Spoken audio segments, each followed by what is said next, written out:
So, welcome back to another exciting, hopefully exciting, fun episode of the Three Wise Men podcast.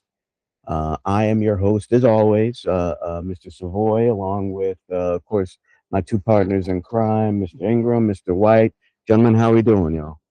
Doing good, doing well, doing well. Can't complain about nothing. Anybody mad but the devil. Yes, sir. Yes, sir. Yes, Doing all sir. right. Won't Yeah. complain because there's no point. Anybody gonna listen to you. Right, right. So again, we are an education podcast here. If you are an educator at any level, we are here for you.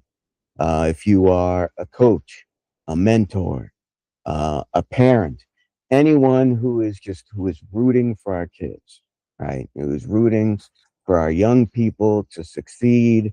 As you know, it takes a village, right? Absolutely. That's it. So hopefully, stick around, take your shoes off. If you like what you hear today, please hit that like button, subscribe. We plan to keep bringing you more content as we go on. All right, that's for sure. Um, so today, gentlemen, I think I really wanted to turn our attention to something that I know most all educators are now dealing with. That is supremely important, and that is technology in the classroom. Yeah. Right, that's become a huge issue. As a matter of fact, now 35 states now have specific rules regarding technology of some kind. And certainly phones. Phones has been a big one. And although our state, the state where we practice in, where we teach in, we are all high school social studies teachers. Mm-hmm. But our current state does not have such a ban. And so I wanted to talk to you in general. I think just first to start, what is what do you think is overall has been the evolving role of technology in our classroom? Go ahead, brother. Uh, the overall role of technology in our classrooms, um, uh, over my 30-year career, we've seen it evolve in ways I don't think anybody could imagine.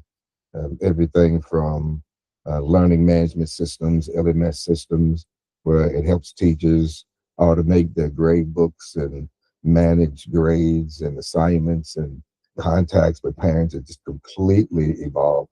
I remember the old days. You probably remember the old blue and green books where you had to manually write down all the students' names, and you had all the assignments and the dates at the top, and and it was just a little spiral notebook. I remember It teachers was having to it, do that. it was absolutely bananas. I was so thrilled to put that damn thing down. I don't know what to do. If things have evolved in that regard in ways I don't think anybody should be complaining about. And on the other hand, with regards to the student side of the house, I think things have evolved equally as fast. I mean, these kids are walking around with laptops instead of textbooks. And that's been an evolution in and of itself. It is. I guess it is what it is. You either surf the wave or get crushed by it. I would hope and encourage, especially older teachers, not to be afraid of the evolving tech, because it's either get out or drown. And I hate to say it that way, Yeah. but Don't talk about me like that. it just is what it is. And what can you do about it? Besides just learn it and just roll with it, and try to adapt to it as much as you can. So that's it as far as in terms of the classroom and technology, as far as I can see it. Mr. White, and so I know you both have been in education for a long time, roughly 30 years, certainly longer than I have. Mr. White, how have you seen, like, what role do you think the pandemic has played in how we've seen the use of technology in the 21st century classroom change? Well, I definitely think that the COVID years, as we often refer to them as, Hmm. really opened America's eyes to the capability of technology in the classroom. Uh, I think we are seeing that that was just the beginning. Right. And my brother here, I think he must have read my bio because I was one of those teachers. I still remain a little hesitant to technology. Uh, I'm 63 years old. I'm old school. Sure. Uh, I definitely was one of those holdouts with the old grade book, putting grades in. I was at another district in Virginia uh, at that time, and they were breaking into. I think the program was called Win School, and again, it was automated, and everybody was taking a trial, and I was probably one of maybe three or four teachers who didn't automatically switch over. Uh, Having to get the calculator out and figure out the percentages, and I was lucky and very blessed to have a very, very nice young lady who kind of pulled me under her wing when I first got to the district.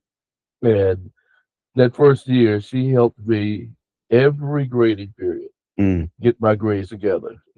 But that last grading period, she told me, "You're going to win school next year. We're not doing this." And again, my hesitancy toward it, but hearing from her that she wasn't gonna be doing this, kind Right. of made me go ahead and adapt to the wave of the future. And I must say, once I got started with it, it was easier than I thought. Uh, you know, I know with uh, Zoom, when we were out on COVID, that was something that was totally new to pretty much everyone, all over the country. Uh, but that definitely, I think, Yeah. really opened America's eyes to what could be possible. And we see how we have evolved into that. Uh, we don't really have snow days anymore. The Right. education We process went has, virtual not too yes, long indeed. ago. Yeah. And so, there's no snow days. And, again, if you are a proponent of education change and uh, innovation, this is the wave of the future. This is Right. definitely. Now, a laptop is a tool. A cell phone technically is also a tool. I said before, 35 states have phone bans right now. Our state is not one of them. Is this a good thing or not a good thing right now that we don't have a phone ban? I think again, either you're going to either ride the wave or you're going to get crushed by it. Let's speak Uh, on that for a second. I've never, I'm not going to say never, but it's rare that I've ever seen a zero tolerance policy work. What it does, it just drives up your discipline issues and questions, and it doesn't necessarily develop a really good relationship with those that are in authority and those who are not. So to me, in theory, zero zero tolerance policies are just unrealistic. So having said that, my recommendation would be okay. Since there are these waves of cell phones, how can we incorporate that into what we do instead of trying to restrict it? I think that's going to be a fundamental challenge of decision makers who believe in the theory of zero tolerance policy making, and good luck with that. Maybe some school districts are able to do that because they've conditioned their families and and students in such a way where they can accept that kind of restriction. But we haven't done that with our families, and we haven't done that with our student body. So to try to do it now, I would just say good luck. And I would like to see the results of those states that do have these bans in place and see how they did it and see how the results have changed how schools and classrooms are functioning. I would like to see that. I'm not going to be Mr. Naysayer because I'm not there to see it get done and policies implemented. Mhm. But just from my headspace and experience over the years, zero tolerance policy is just it's just not going to work. Do you think also that being as much that we are high school teachers Mhm. Mm. as opposed to being elementary school teachers. Uh, do you think that it could possibly work on a grade level or even an age restriction Yeah. uh, Yeah. setup? Is it easier to tell younger kids, no, not be on your phone than it is high school, or is there, it doesn't Absolutely. matter? I, Oh, there's no question I Yeah. about think so. it. Uh, I Yeah. I might be the only one among us who has had experience at the elementary level. Yeah. I have 3 years experience at the elementary level, Mhm. and it's a different, whole different dynamic. Yeah. Uh, and I just don't see where a 9-year-old should be standing in front of me with a cell phone, Yeah. claiming that they need it. Yeah. And that the parents are insisting that their child keep their cell phone at all times, and they get for whatever reason, and we all can draw on instances in the past where something catastrophic has happened. Excuse me. Uh, and a student had a cell phone, and they may have been able to call or be able to relay a message or something, but those instances are far between. The daily problems that you have presented to educators with cell phones in the hands of younger kids. Mhm. I know you when you go to any website on like a laptop or a regular computer, and then like some websites will have a cell phone version of it versus a desktop. They'll have two different versions, and they'll allow whatever it is, like quite simply, like if you order food from somewhere, they'll have a cell phone version of their desktop that makes it easier for you to navigate on your phone. And so I'm wondering, like, could we or like why don't we do a better job of adapting our resources Yeah. for to make them more cell phone compatible? Yeah. Like I feel like I don't know how it is in other countries, but I feel like in this country, our cell phone use, I said it's a resource, it's a tool, but here it seems like more it's just like a source of entertainment. Mhm. It's our identity. We can't leave home without it. It's our wallet, it's our this or that, but it's very much it's like it's our connection to the outside world, but it's also now like it's mostly entertainment. Like it feels like people don't even use their phone to actually talk to people anymore. Now it's like, oh, I'm gonna send you a text, and Mhm. maybe I feel like responding to it. Like no one Mhm. actually uses their phone Mhm. for the purpose I think that was the purpose that was originally intended for. Yeah. And so it almost it comes to like teaching people that, oh, this tool that when you get out of school, like it can be used for so many different things, not just what's on TikTok. Mhm. All right. But why do you think educators, I don't even know if afraid's the right word, but are resistant? Like if we're resistant, why do we seem resistant? But I know, again, I'm the older statesman here. Sure.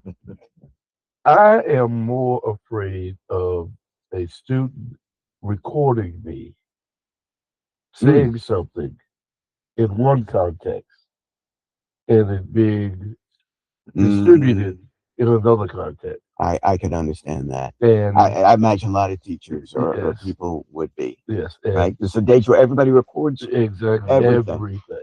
And Everybody records everything.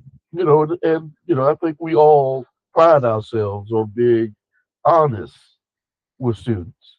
Right. Uh, I may phrase things differently when I'm talking to different individuals than I would other individuals, and for whatever reason, it could be an athlete, could be a student that I'm really uh, in tune with. You know, uh, we don't. always speak to students the same way every day, always.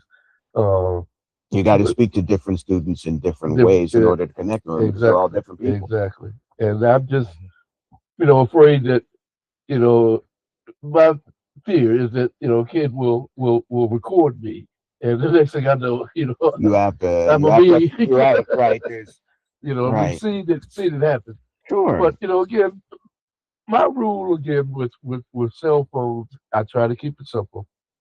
I'm not going to fight the battle of the zero tolerance because, like my brother said, that's a recipe for disaster. No, there is no winner in that situation except the discipline rules rising.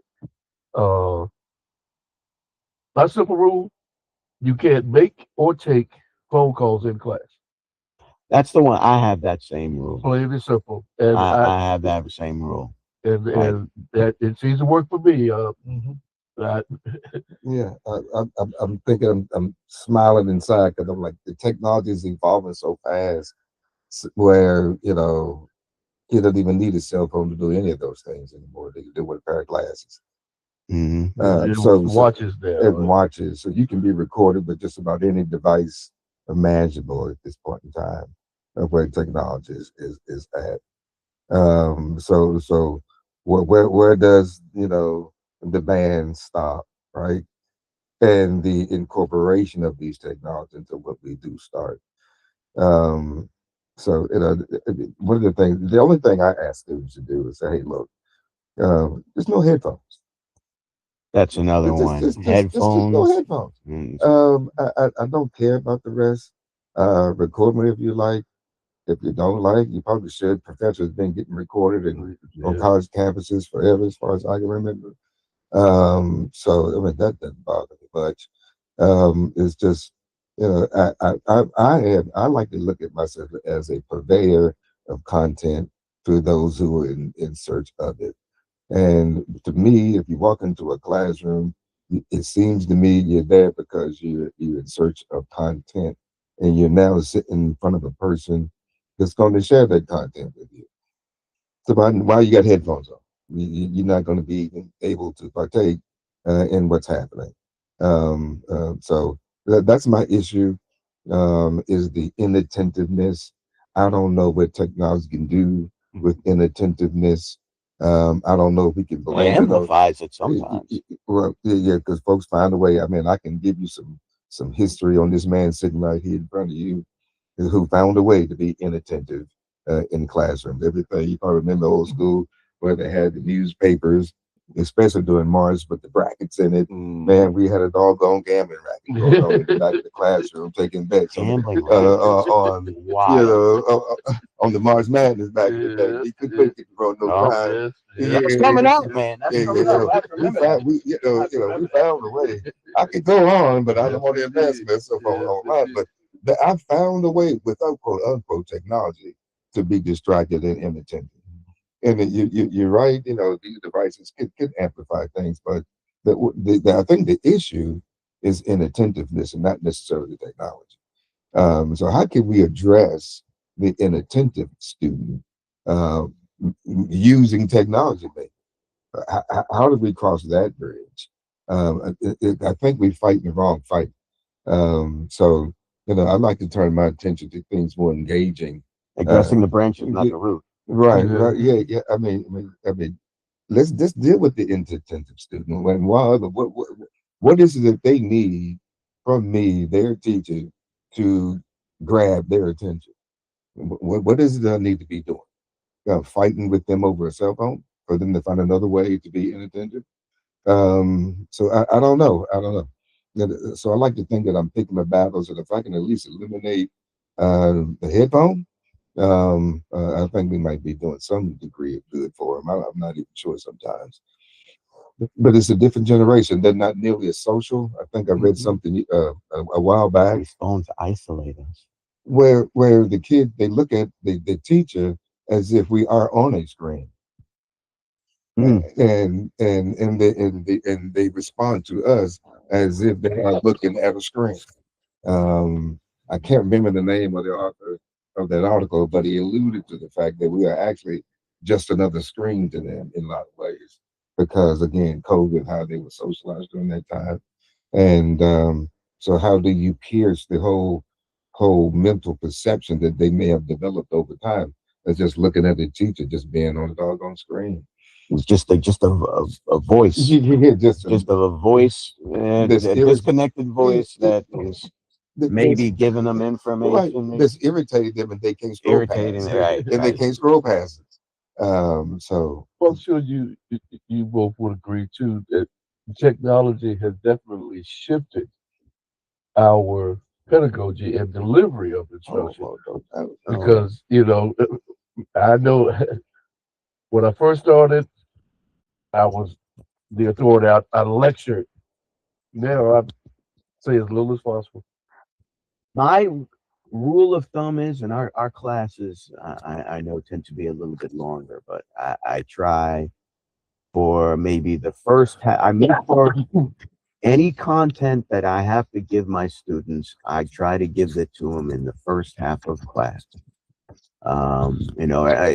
Different classes may have different lengths, but for our classes, which tend to run a little bit longer, I try to take the first half of class to deliver content.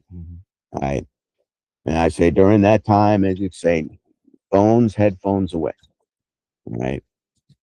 Because generally speaking, the amount of time it takes, like usually I can deliver what it is. Say, this is what we're going over. If we need to go over previous assignment, we can do that, or explain the next assignment. And then maybe the second half of class, I'll use it to maybe have one-on-one time with students if I need to.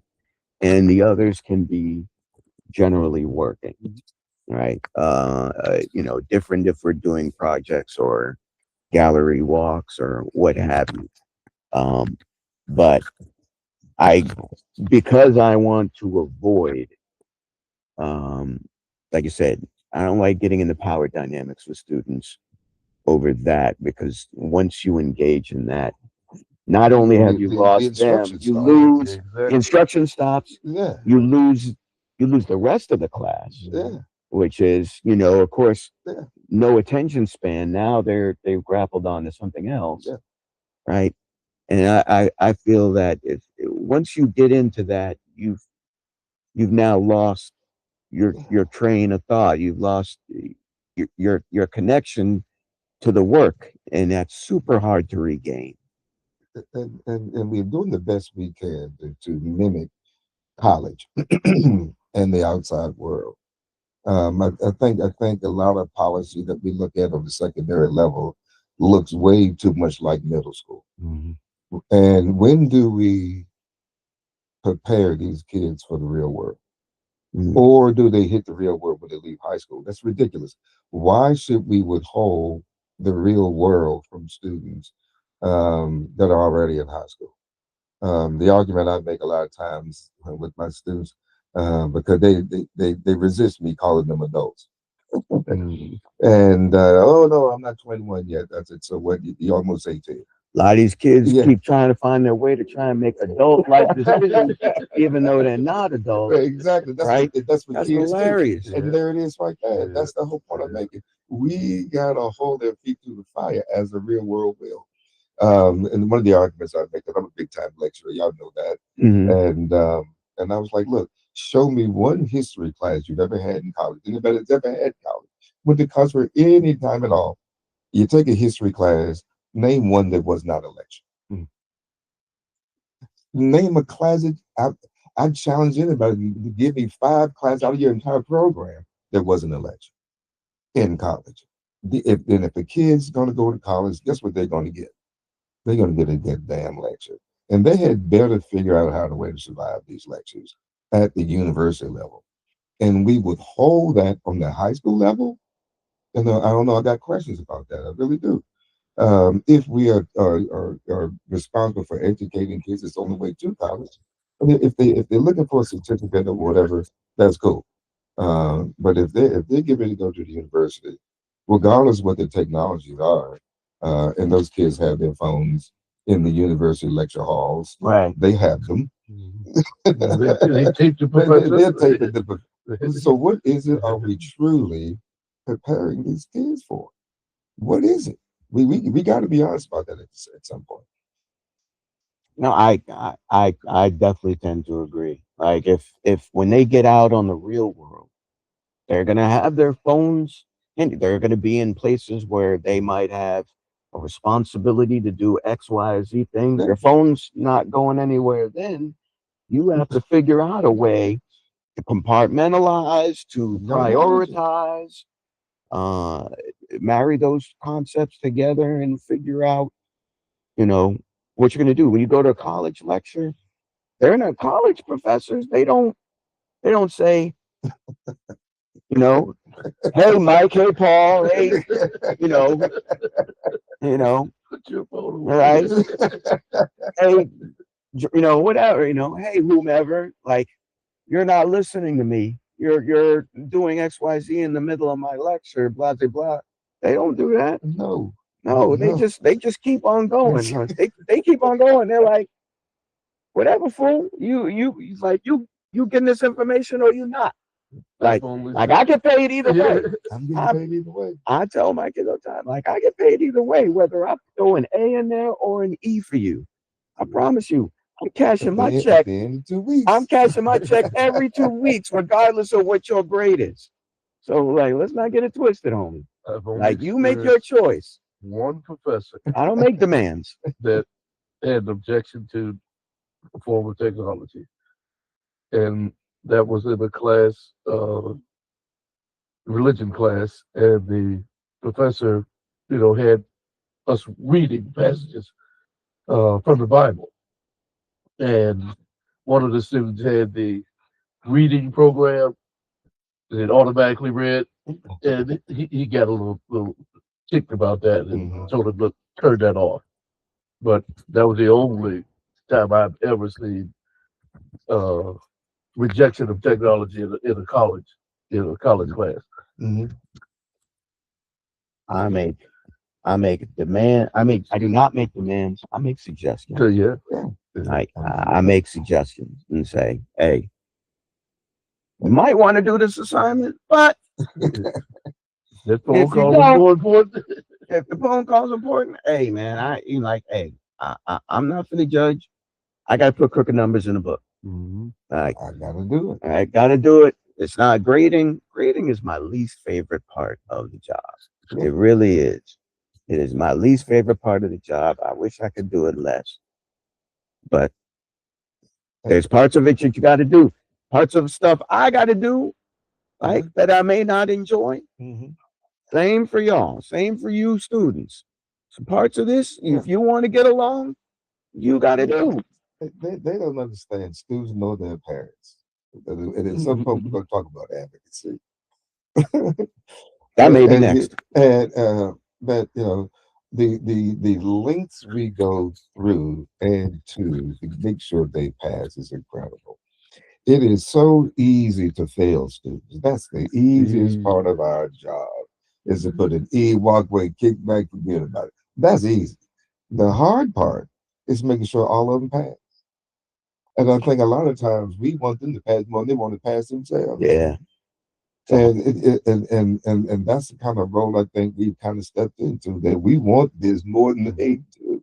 And and that contributes to students coming up in the high school, and you realize, oh my God, this child has no idea how to read. Mhm. yeah, This child has no idea how to read, and there's pressure on teachers to get these kids through, um, because their numbers get tied to it. Mhm. Like, hey, why is XYZ kid failing?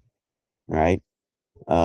So you got to get them through, or else they like you must not be a great teacher, right? Because all your kids are not doing good. Like it's a blurry line between accountability and like these guys got to get through, or else like certainly if you're in a public school, right? Because then they're like you're not graduating kids, so like we clearly not a good school. We're going to drop your funding in a world right now where funding is getting dropped all the time. So it becomes a very fine, challenging line for educators, and we feel, if you're an educator, we feel for you all over this place, right? Because it is tough. It is tough to want to hold the line, to hold students accountable, and understand you might have administrators who are like, well, what's your lesson plan? What's this? What's that? Why are your kids not, you know, kids not doing it? And we're like, we're doing the best we can.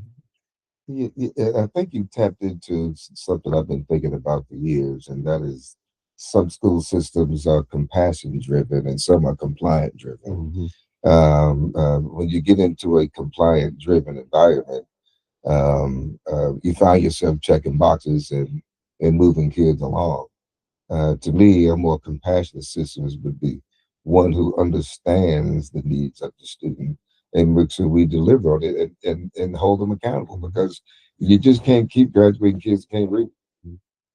You just can't keep doing it. You I think can't keep doing it. our message a lot of times to our students is at least in the first few days Yeah. of school, our job is not as educated. I take no joy in failing students. My job is to pass students. Yeah. And Mm-hmm. Yeah. we do a very very tough job of trying to turn that child in the right direction.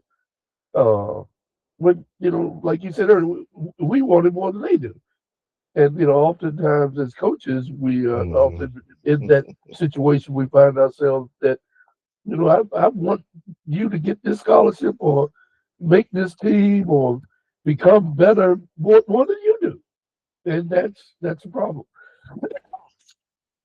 These kids, they get caught up in these, like, it's a big one now. If they're not doing TikToks for fun, they get caught up in these group chats on the weekends, and they come in hot like fire because XYZ person said this, that, or the other thing about me. You're like, technology's distracting enough as it is, but what that's given rise to is the cyberbullying and the the disinformation campaign. Like in a Yeah. world, in a world we live in that You is talking full fake of, news?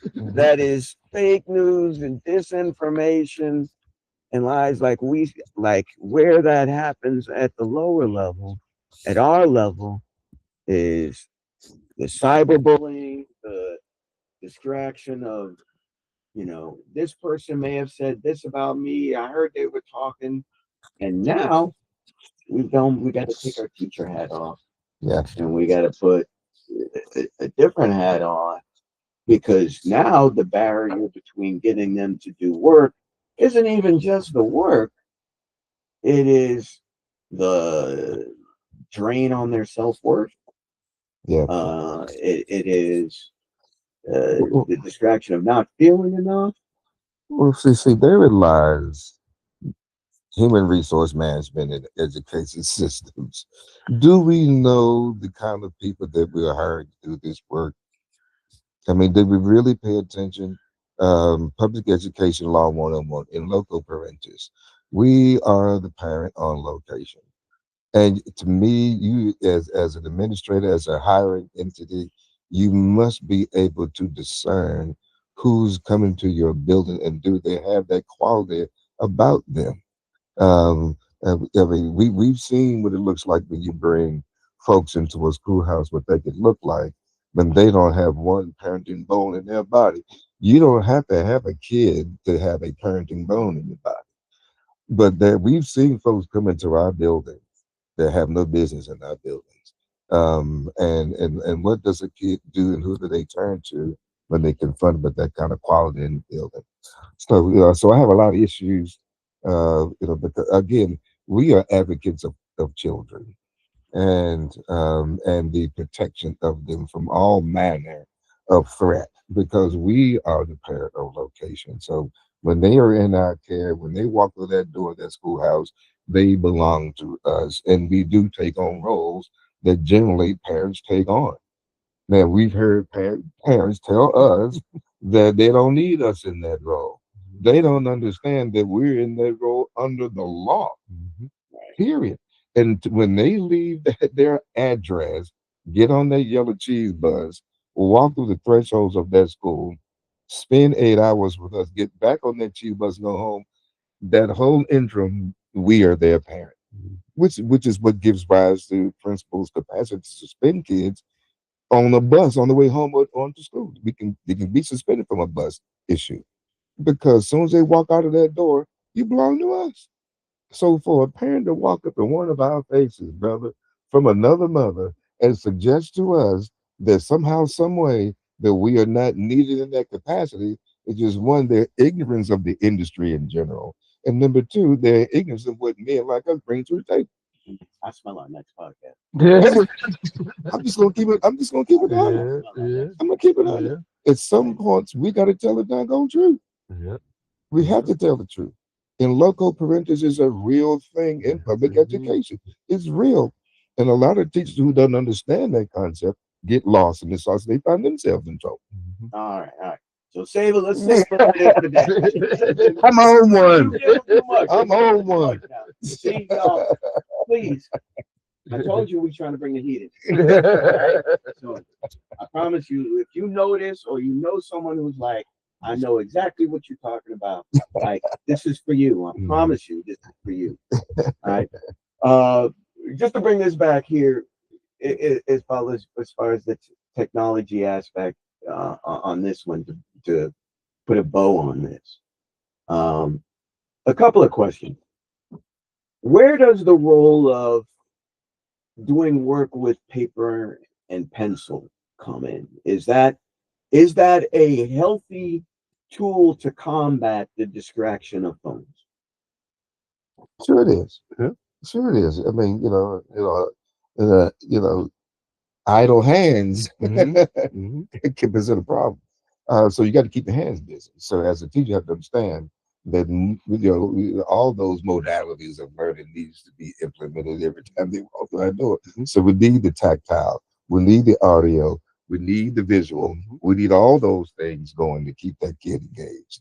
And oh hell yeah, pen and paper has to happen, no doubt about it, no doubt about it, no doubt about it, for so many different Yeah, reasons. whenever they complain, I say, I have to have a paper trail, Yeah, and yeah, they understand what I'm saying. yeah. Uh, you know, I have prided myself on becoming more paperless, Hmm. but I often hear teachers, you know, priding themselves that they're totally paperless.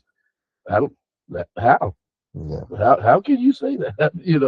No, Right. I don't So think. then you also worry about copy and paste, Yeah, Mhm. yeah, right? yeah. Stop the students copying and pasting their work, or and I'm sure this will be another one that we didn't get into it as much this time. We'll probably have to bring this topic back to discuss the role of AI in classroom, Yeah. Mhm. Yeah. right? Yeah. But the ways that AI can be used negatively in a classroom is certainly in a social studies classroom, but even in others too. But Mhm. to use AI as a substitute for critical thinking, right? And they just look something up and copy and paste the answer, Right. right? So talk about the benefits and the negatives of that. But that's certainly a, Looking a forward place to it. where technology also can become a challenge. Mhm. I think Mhm. But, absolutely. Um, all right. Well, gentlemen, I feel like we're about done. I will, like I said, I think my last question is for this. Um, the role of phones in classrooms. Where would you like to see it be? What would you? How would you? Or where? How would you? Or if so willing, how would you like to see the role of cell phones in class evolve to? Right, either or. um, well, I'll hop on that. I'd just like to see the cell phones either incorporated into what we do into the classroom, have a student do quick searches and things like that. These cell phones are powerful, and have them be part of and a partner with the student in the classroom instead of distraction. And hopefully we can get to that place with policy making and begin to think about how teachers can be trained to help students use their cell phones as tools instead of just another source for another dopamine fix. Yeah. Pretty much the same ideas.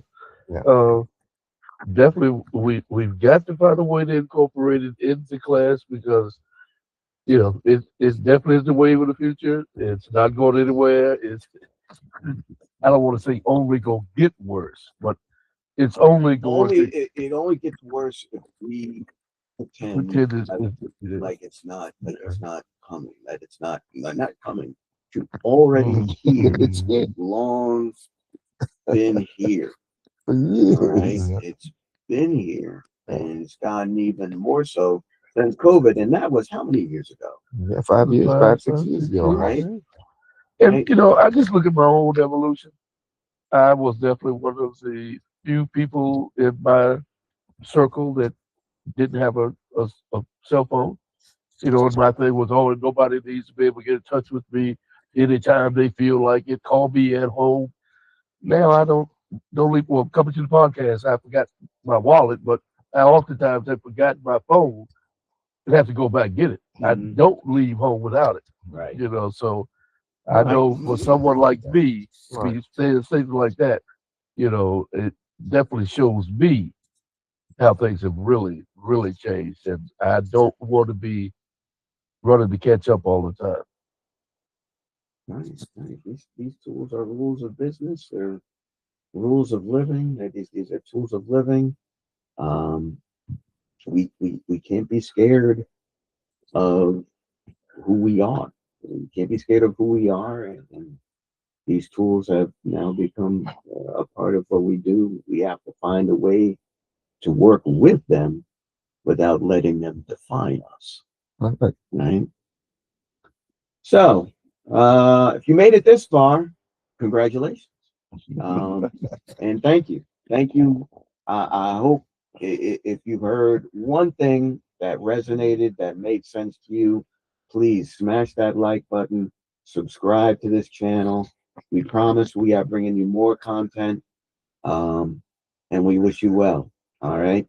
And for that, again, on behalf of my colleagues, Ingram, Mr. White, I am Mr. Savoy. Peace. This is the Three Wise Men podcast signing off. Have a great one.